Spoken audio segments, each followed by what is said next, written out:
Jules, let's talk more Cristiano. You can never have enough Cristiano on the show. Remember how Rasmus Højlund celebrated by imitating his Sioux celebration in the first leg between Denmark and Portugal after scoring a rare goal? Now, he said he wasn't trolling him. He said he was paying his respects. And I have to say, judging from the interview he gave before the game, where he talks about Cristiano as his idol, he wanted to be like him when he was a kid. Yeah. He's telling the truth, maybe? So does that make it okay? So I don't want to be too hard, too strong, too tough on Rasmus Højlund, but I thought this was a disgrace for him to hit that celebration in front of not just if Cristiano had been in the stands, but on the same pitch. Rasmus Højlund, you've scored 1 goal in your last 22 games for Manchester United. You are nowhere near at the level of Cristiano, and you will never, ever be. He could be your idol. It could be your granddad's idol. It could be your nan's idol. I could not care less. You just don't do that. Cristiano, I thought, was very gracious because he was asked a question before the second leg in his pre-match press conference, and he said like, "Oh, I didn't see it as a lack of respect." He must have been fuming. You just don't do that. There's other ways of paying your respect and showing that respect to your idol. Don't do his own celebration when you beat him and trolling like this in front of the whole world. I thought that was so bad. Okay, but he says he fell in love with football because of Cristiano. He says he became a Manchester United fan because of Cristiano. Okay. He says he started doing push-ups and sit-ups every day before he went to bed because he read that that's what Cristiano did. He says, I want to be Cristiano. I wish you were as smart as Cristiano then, Hojlund, because if you were a bit smart, you would not do this. Swap the shirt out at the end. Make him sign it for you. Sign the ball that you scored. There's a million things to do. Don't hate that celebration. So picking on Højlund really feels like punching down, which is why I'm wary to do this. But I got to say, you're 100% correct. There is no world in this which this is respectful. And if you think it is before, you may be a huge Cristiano fan, but you know nothing about him if you think Cristiano would enjoy that. Yeah. France are through despite losing the first leg against Croatia 2-0 and eventually prevailing on penalties. Jules, I think thank you is in order to Magic Mike. Yeah, he was outstanding again. I think the best goalkeeper in the world on pens, or maybe one of the best. I think Livakovic is pretty good, even if he didn't save any, because the French, Koundé and Theo just blasted theirs over the bar. Do you know who also blasted it? Upamecano, just that he was just a little lower and top it went corner. in. No doubt. Never in that top corner. Back-to-back wins on penalty shootout for the French after the one against Portugal in the Euros, which is good considering we used to lose all the time. It was a much better performance than the first leg. The first leg in Croatia on Thursday was dreadful, from Deschamps' weird team to start, weird tactics, didn't make sense.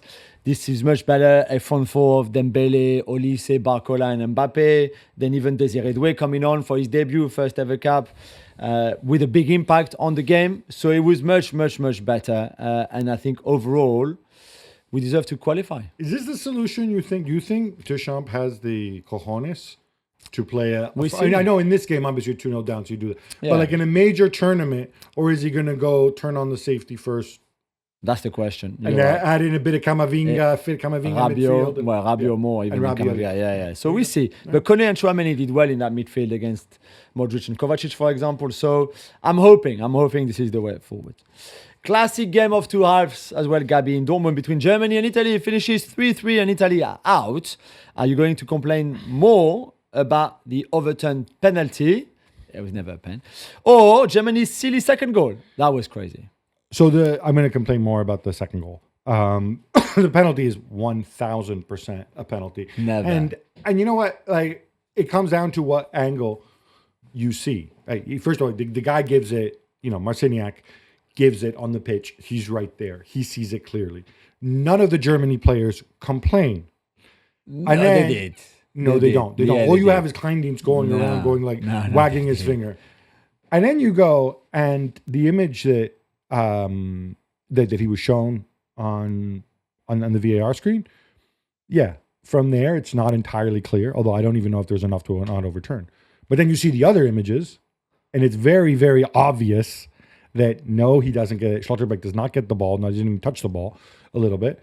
And he absolutely plants into a standing foot. So it doesn't, whatever. But this shouldn't overshadow that first 45 minutes Yeah. from Italy or the second 45 minutes from Germany, where both teams laid giant, massive turds. Now, Italy's was worse, I think, because I cannot conceive how you can give up a goal like that. For those who haven't seen this is going to be on highlight videos of stupidity and futility forever.